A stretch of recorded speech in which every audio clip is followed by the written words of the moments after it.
नमस्कार, मैं हूं जूही श्रीवास्तव और आप देख रहे हैं द डिग बाइट न्यूज। आपको बता दें कि आज हम दिल्ली के स्मृति उपवन के सामने मौजूद हैं और यहां पर भी हम जनता के विचार 2024 के चुनाव को लेकर जानने आए हैं कि 2024 में परिवर्तन होना चाहिए या नहीं, या राहुल गांधी की भारत जोड़ो न्याय यात्रा का असर 2024 के चुनाव पर असरदार होगा या नहीं। तो चलते हैं इस स्मृति उपवन के अंदर। यहाँ पर जो लोग घूम रहे हैं, फिर रहे हैं या बैठ कर टाइम पास कर रहे हैं, उनसे उनके विचार जानते हैं कि हर सरकार, हर पार्टी को लेकर जनता के क्या विचार हैं और 2024 को परिवर्तन को लेकर 2024 में होने वाले चुनाव को लेकर जनता क्या कहना चाहती नहीं देख रहा आज तो फिर उनकी तरफ तो झुकाव हो जाएगा ही। है। राहुल गांधी की भारत जोड़ो न्याय यात्रा के लिए क्या कहना? क्या ये तो ठीक है, राहुल गांधी भी अपनी तरफ से तो ठीक कर रहे हैं, लेकिन बात वही है कि वो करते ही करते हैं, कुछ सामने नजर नहीं आता। क्या पूर्ण बहुमत के साथ वो भाजपा के सामने टिक पाएंगे?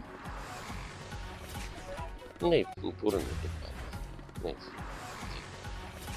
महासचिव हूँ मैं, जनरल सेक्रेटरी। अभी मेरे को एक व्हाट्सएप आया है कि हमारे विधायक जी कुलदीप कुमार जी को लोकसभा प्रत्याशी बना दिया गया है पूर्वी दिल्ली से, हमारे जोन से। जिस आदमी ने मयूर विहार का सत्यानाश कर दिया, पूरे विधानसभा का सत्यानाश कर दिया, वो क्या यहाँ का पूर्वी दिल्ली का विकास कर सकता है? कभी नहीं कर सकता। मैं ऑन रिकॉर्ड आपको दिखाऊंगा, रेगुलर 6 साल से लेटर हेड पे। डीडीए फ्लैग्स किसके अंदर आता है? किसके अंदर है जो बोलो तो सेंटर गवर्नमेंट के अंदर। हाँ, सेंटर गवर्नमेंट के अंदर आता है। डीडीए फ्लैग्स पूरे दिल्ली में। क्या नाम है अंकल आपका? भास्कर भाई, कहाँ के रहने वाले हैं? उत्तराखंड। 2024 के चुनाव होने हैं। बिल्कुल जी। राहुल गांधी की भारत जोड़ो न्याय यात्रा चल रही है, इस पर क्या कहें? देखो जी, न्याय यात्रा क्या होती है? यात्रा तब होती है जब आप देश के लिए कुछ करो, लोगों के लिए कुछ करो। जो जिसने कुछ किया ही नहीं है, यात्रा करके कोई बेनिफिट तो है नहीं उसका। आपको लगता है कि वो 400 पार मोदी जी के सामने आ पाएंगे? नहीं, बिल्कुल नहीं जी। लेकिन उनकी यात्रा को तो लोगों का समर्थन मिल रहा है, लोग उन्हें सपोर्ट कर रहे हैं। देखो, जो समर्थन कर रहे हैं वो उन्हीं के पार्टी के हैं जो साथ में चल रहे हैं। 2024 के चुनाव का क्या रूपरेखा होता है? चुनाव की रूपरेखा ये है जी, बीजेपी ने आना है, वही आएगी। वो हमें मालूम है क्योंकि बीजेपी ने अभी तक देश के लिए बहुत कुछ किया है, वो आपने भी देखा ही है। अयोध्या का आपका मालूम ही है, अयोध्या में जो राम मंदिर का शिलान्यास हुआ, सब कुछ हुआ, उसके बारे में सबको मालूम है, कोई इससे दूर है नहीं। यानी कि 2024 जनता के लिए। जनता के लिए। अंकल आप क्या कहेंगे? 2024 के क्यों है भगदड़? क्योंकि वो जान रहे हैं कि अगर इस इलेक्शन में बाई चांस वही गवर्नमेंट रिपीट हो जाती है जो पहले से चल रही है, तो शायद उनका अपना दुकान या धंधा बंद हो जाएगा। लेकिन सर, विपक्षियों का एक सवाल और है सर, लेकिन विपक्षियों का कहना है कि अगर हम राहुल गांधी की बात करें, जिस तरह से वो भारत जोड़ो न्याय यात्रा चला रहे हैं, उन्होंने ये ऐलान किया है कि अगर वो 400 पार के मोदी जी के सामने आएंगे और अगर वो आते हैं सत्ता में, तो जो आम जन की समस्याएं हैं उन्हें वो जरूर दूर करेंगे। मतलब आपका प्रेडिक्शन है भारत जोड़ो यात्रा से? हमारा कोई प्रेडिक्शन नहीं है। अच्छा, ठीक है। हम सिर्फ आपसे ये सुनिए, सवाल कर रहे हैं कि अब वो कह रहे हैं कि वो पूर्ण बहुमत के साथ मोदी के सामने खड़े होंगे। इसी में काउंटर कर रहा हूँ आपको कि भारत जोड़ो। मैं ये तो सोचो, एक मिनट सर। कहाँ मोदी, सर, कहाँ राहुल सर की बात गांधी। सुनिए पहले सर ये की तो बात सुनिए सुनिए। ना। जी। भारत जोड़ो है ना, क्या टूट गया क्या भारत? अगर टूटा है तो सिंस 1947, जो हम लोग को ज्यादा अवेयर हैं जिस बारे में, बिल्कुल सर। हर बार टुकड़े हुए तो उस समय गवर्नमेंट किसकी थी या कौन उसके पीछे थे? मेरी समझ से नाम बदल देने से कांग्रेस आई या इंडियन कांग्रेस या कांग्रेस पार्टी, तो अगर किसी ने तोड़ा है तो उसको अगर ये जोड़ रहे हैं तो उन्हीं का कर्म है, वो अपना कर रहे हैं। That's all. ये 6 साल का पोता है। वो पता क्या करा, मैंने आज न्यूज सुन रहा था, वो पता क्या करा है, कहता आई वांट्स मोदी। 6 साल का डीएवी में पढ़ रहा है, I wants Modi, Modi national prime minister of our India. अब क्या बोल सकते हैं? है जी। ऐसा है ना, ये बात अब आप ये नहीं, केजरीवाल क्या कर रहा है, तुम मुझे सातों लोकसभा सीट जिता दो और मैं आपका बिजली का बिल फ्री कर दूंगा, ये तो लॉजिक ही नहीं है। वो कर दूंगा। यहाँ पे announce पहले ये बताइए कि भारत जोड़ो न्याय यात्रा जो राहुल गांधी की चल रही है, क्या लगता है आपको 400 के पार पहुंचेगी? मोदी के सामने टिक पाएंगे वो? हाँ, इस बार चैलेंज देंगे। चैलेंज देंगे। क्या 2024 की रूपरेखा आमने सामने की हो सकती है? हाँ, पब्लिक इस पे मूड में है, पब्लिक परिवर्तन के मूड में है। मूड में है। जिस तरह से राहुल गांधी को लोगों का सपोर्ट मिल रहा है, लेकिन कुछ जनता के कुछ लोगों का ये कहना है कि सिर्फ राहुल गांधी के संगठन के लोग ही उसमें शामिल हैं। ऐसा नहीं है। जैसे इन्होंने 10 साल में जैसे चुप रहे, कुछ नहीं कहा, तो जनता ने भी वही स्ट्रेटजी अपना ली है। कुछ कहना नहीं है, इलेक्शन में दिखाना है। इलेक्शन में। आप कहाँ के रहने वाले हैं? बुलंदशहर। आपको क्या लगता है 2024 में क्या होना चाहिए? देखें, वो तो उस टाइम पता लगेगा जनता का, किसके पल पल मूड बदलता है जनता का। अभी तो 2-1.5 महीने का है चुनाव बाकी, तो देगी जनता अपना जवाब।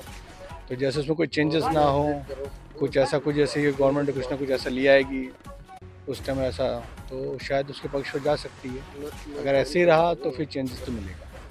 आप क्या कहना चाहेंगे अंकल? भाई साहब ने जो बोला सही है। भारत जोड़ो न्याय यात्रा जो राहुल गांधी की चल रही है, उस पर आप क्या कहेंगे?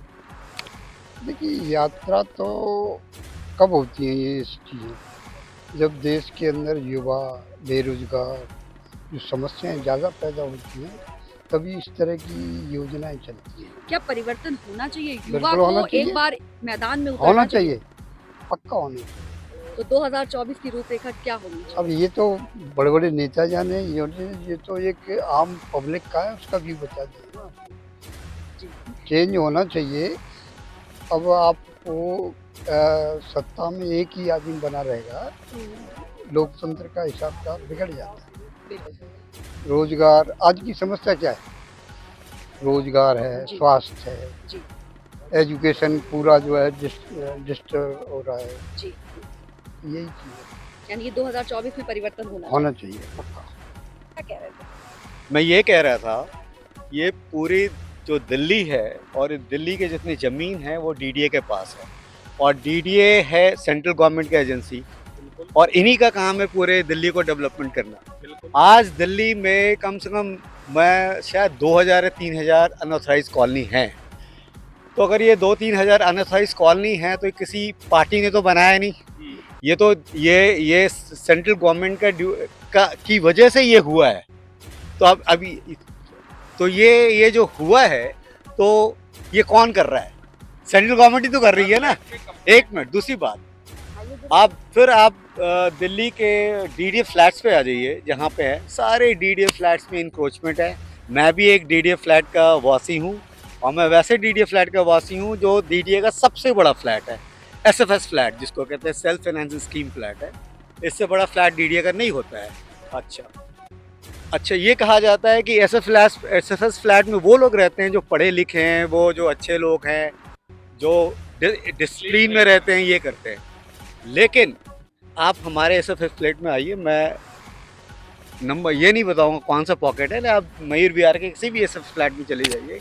आज के दिन में इतना ज़्यादा इंक्रोचमेंट को कहने का लायक नहीं। मैं पिछले 25 साल से रह रहा हूँ, 25 साल पहले ये नहीं था। लास्ट 5 से 7-8 ईयर्स मैं किसी सरकार को ब्लेम नहीं कर रहा कि आपने कर दिया, इसने कर दिया, लेकिन ये जो इतना जो एकदम से इंक्रोचमेंट की जो बाढ़ आई है, और ये कैसे हो गया, कौन कर रहा है ये, कौन इसको क्यों नहीं देख रहा? अगर सेंट्रल गवर्नमेंट के अंदर आती, सेंट्रल गवर्नमेंट नहीं देख रही। लगता है कि ये जरूरत है कि 2024 में परिवर्तन हो? देखिए, मेरा थोड़ा विचार डिफरेंट है। मैं हिंदुस्तान में या किसी देश में 2 तरह का करप्शन होता है। हमारे जो थर्ड वर्ल्ड कंट्री जिसको कहते हैं, हमारा India is a third world country. आप एक विकसित भारत बोल देने से विकसित नहीं हो जाता, ठीक है? थर्ड वर्ल्ड कंट्री है, हमें एक्सेप्ट करना चाहिए, हम थर्ड वर्ल्ड कंट्री के वासी।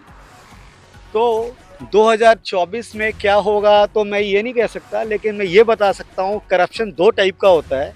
एक जो करप्शन होता है अपर लेवल पर करप्शन होता है, अडानी है, अंबानी एयरपोर्ट दे दिया, राफेल डील है, आपने कट ले लिया, डिफेंस डील है, आपने कट ले लिया।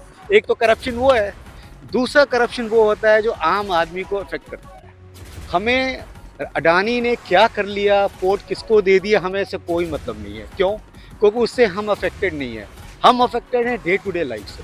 जब मैं घर पे हूँ तो बगल वाला इंक्रोचमेंट कर रहा है, मैं उसकी कंप्लेन नहीं कर सकता, वो पावरफुल है, राइट। मैं घर से बाहर निकलता हूँ, रोड में इंक्रोचमेंट है, गाड़ी आप ठीक से नहीं चला सकते, ट्रैफिक का पालन नहीं होता, हर जगह इंक्रोचमेंट है। तो जहाँ जो मेरा डे टू डे लाइफ है, जो एक लाइफस्टाइल चाहिए, वो हमें हर जगह परेशानी है। अब अडानी ने क्या कर लिया, उसमें क्या मतलब है? हमें तो आम मतलब है ना कि हमें, अब आप इस पार्क को ले लीजिए, इस पार्क में आप आई हैं, ये एक यहाँ पे ट्रीटेड वाटर यहाँ पे छोड़ा गया है, इसमें अनट्रीटेड वाटर सबसे पहले छोड़ा गया है, ठीक है। अब वो अनट्रीटेड वाटर आता है कहाँ से? ये जो दिल्ली का जो most advance sewage treatment plant है, वहाँ से ये पानी छोड़ दिया, वो भी अनट्रीटेड। बताइए कितना इनसेन है, कितना हम लोग क्या है हम लोग। अब इस पार्क को देख लीजिए, इस पार्क का भी बुरा हाल है। तो ये जो इंक्रोचमेंट है कौन कर रहा है? ये कह रहे हैं मोनू ने कर दिया, वो कह रहे सोनू ने कर दिया। ना मोनू कर सकता है ना सोनू ने कर सकता है, क्योंकि मोनू सोनू तो दिल्ली में हर रिलीफ फ्लैट में है, कहीं भी आप चले जाइए सब जगह वही है, सब जगह वही है। ये जो झील बन रही है, इसमें कोई बोर्ड नहीं चलने वाली, इसमें कुछ नहीं हो रहा। ये सिर्फ एक्चुअली क्या है, ये जो पेड़ पौधों के लिए पानी स्टोर हो रहा है सर। और ये जो अब गर्मी आएंगी ना, तो इसमें डाला जाएगा। पानी का नहीं, सवाल 2024 के चुनाव का है। मोदी जब मोदी बिल्कुल सही और कह रहे हैं। Heart is Modi. अच्छा, राहुल गांधी की जो भारत जोड़ो न्याय यात्रा चल, वो तो चोरों की न्याय यात्रा कहाँ होती है?